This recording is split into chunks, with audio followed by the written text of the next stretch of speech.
Nebraska, destroying farmsteads and sending 2 people to the hospital. Good evening. We'll have more on the storm damage in a moment, but first we'll find out the latest from Mike Morris in the weather. This is what the second of 3 separate severe storm cells look like just southwest of Lincoln. It appeared that a tornado could easily form in these clouds, but it didn't. Only heavy rain, pea, and marble-sized hail fell. But by the time the storm cell made its way to Palmyra, 20 miles east of Lincoln, it had produced a tornado. This dark funnel up in the air, and then it kept coming down and up and down, because I just live across the section. And it was dark and spooky, and it was coming right towards our house until it went east. How long did this last? Just a short period of time, because the fire phone rang and they said a tornado just went east of Larry Royals, and by the time I got to the picture window, it was coming already. The tornado completely leveled the Mary and Wayne Wallen farmstead 3 miles east of Palmyra. The Wallens took their 3 kids to the basement and laid on top of them. The kids were fine afterward. Mary and Wayne received stitches for cuts to the head and were treated at a Syracuse hospital. They'll stay there overnight for observations. Neighbors combed the fields looking for belongings that were strewn about by the tornado. Those efforts were cut short due to another potentially dangerous system that was moving across the same path as the first tornado. This one produced heavy winds, but then moved northerly without causing any further damage in the Palmyra area. This is north and east of Uncle Willie's, the next day where the tornado crossed the road last night.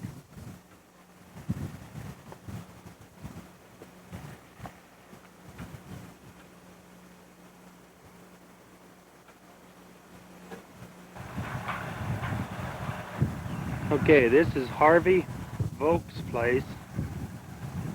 The afternoon after the tornado went through last night.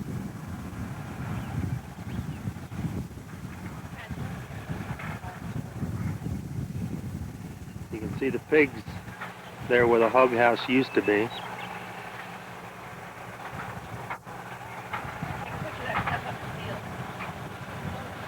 Okay, if you look real close at the silo, it's got a bulge in it, or cave in up at the top of it.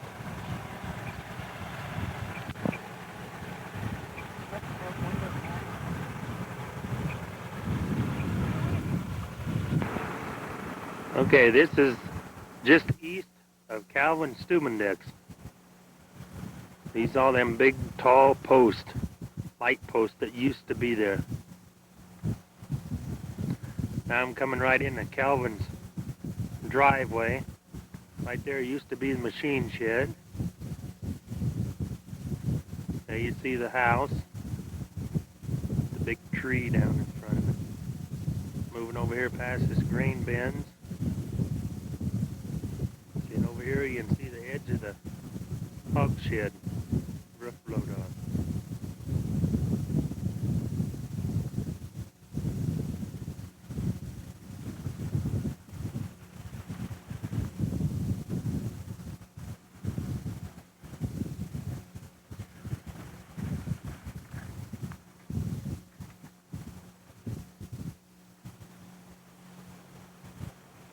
A little bit of debris out in the field. It's still at Calvin's.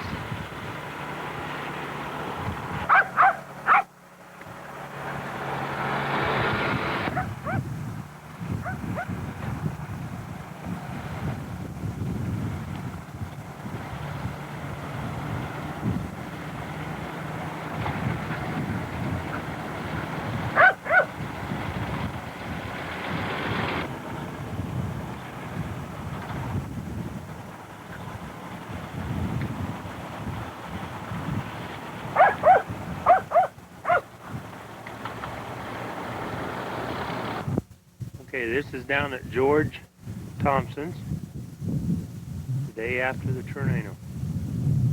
There's the house.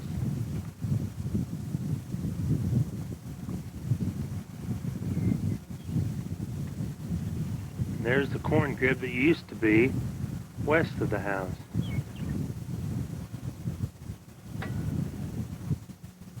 There's all the debris in this ditch. There's part of the hog shed. This is up along the ditch with all the tin and stuff in it.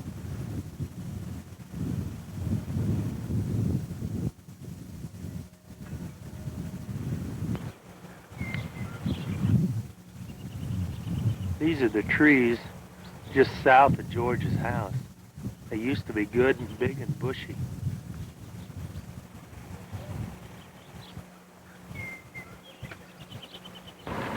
There's what left of the steel bend from George's. This over there by the bridge. Royals, his machine shed east of the house.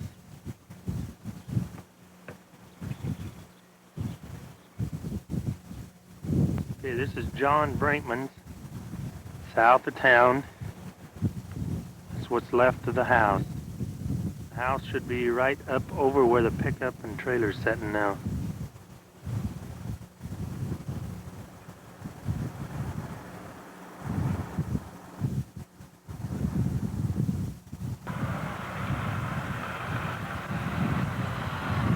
This is at Don Brownlee's.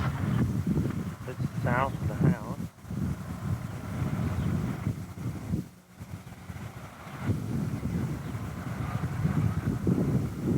There's Kenny's pickup, Kenny Hartman's. There's the house.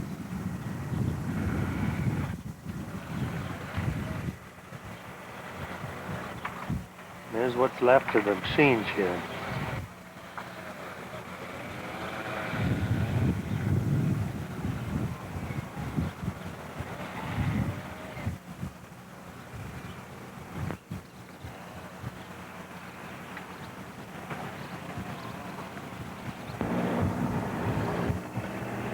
This is Kenny Hartman, down by Douglas.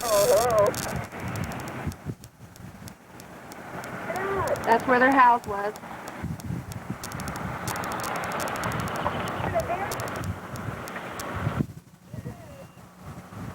This is one of our anhydrous tanks down at Kenny Hartman.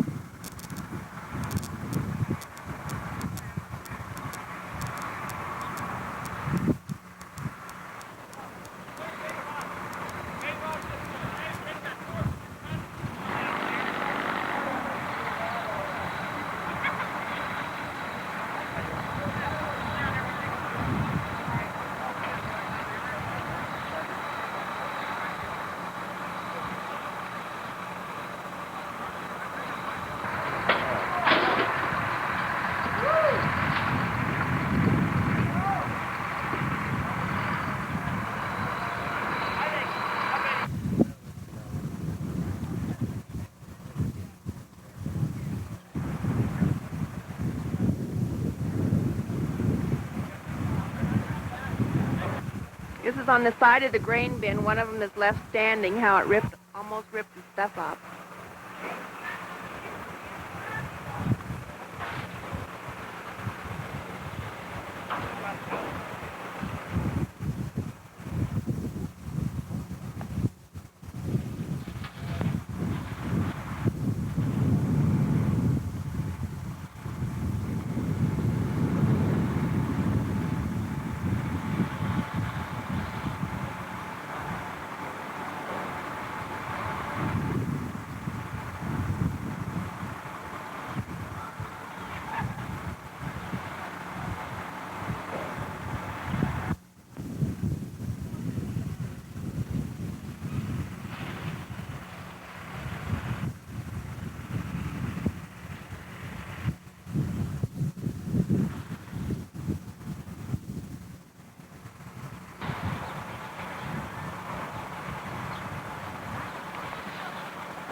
This is on Wayne Wallens, looking north.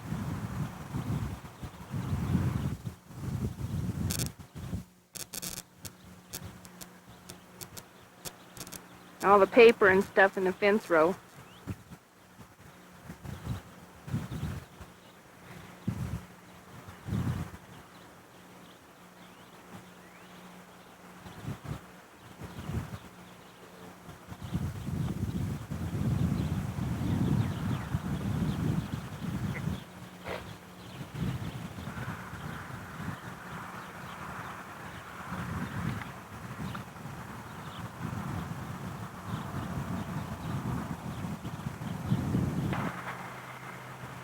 This is on Wayne Wallen's, out north in his alfalfa field.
That's what's left of the house of Wayne and Mary's.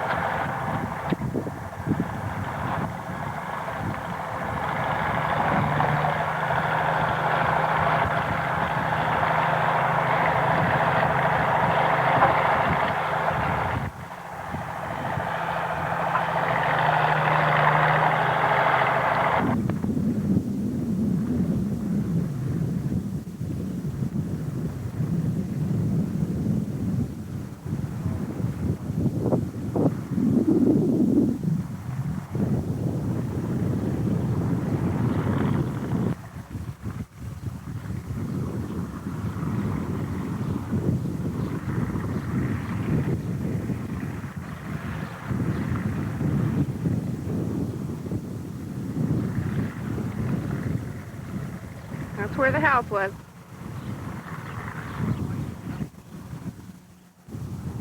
This is west of Wayne's driveway. Board stuck in the ground.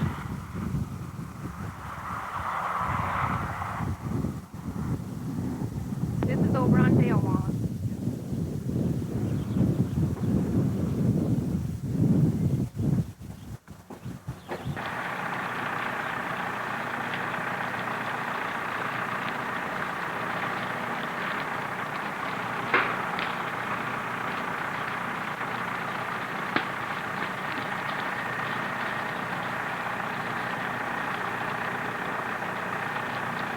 This is on Wayne's, out north, or on Dale's, out behind Dale's building.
In Otoe County, the storm left a destructive calling card.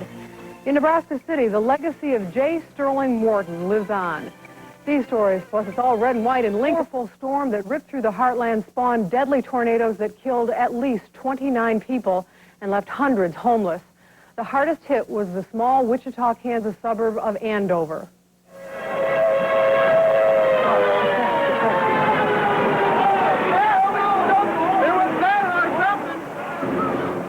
Survivors of the storm's fury spent today trying to salvage what was left.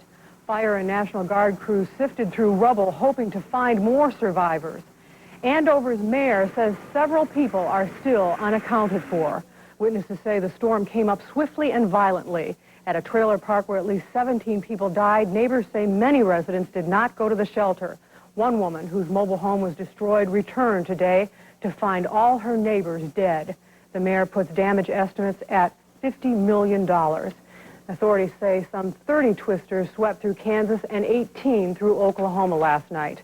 Nebraska and Iowa did not escape the storm. Luckily, no one was killed, but today farmers in Otoe County, Nebraska are picking up the pieces in the aftermath of a destructive tornado. Newswatch 7's John Croman has more. This is looking out our patio door, looking south and east. The fire phone just rang and said a tornado went east of Larry Royals, and I think this is the one. The anxious narrator is Palmyra resident Alice Schroder. What she captured with her camcorder was the twister that moved through Otoe County Friday, cutting a swath across several farmsteads. One of them was Harvey and Maureen Vogt's place in Unadilla. Decided we better get to the basement and hollered at our daughter from the other room, and by the time we got through the kitchen, the windows were starting to blow out. It was probably over in 45 seconds.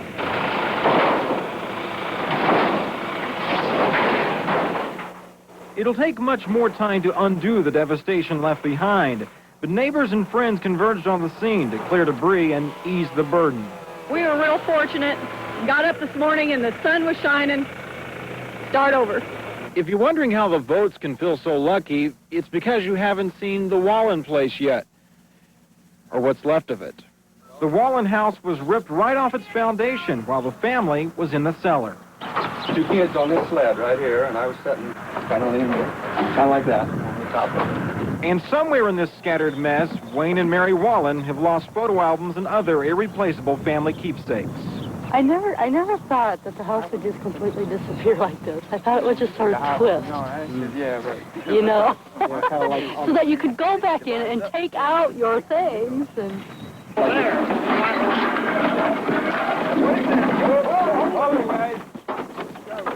Meanwhile, near Douglas, the remnants of Kenny and Ruth Hartman's place looked more like a house, but it's still far from livable.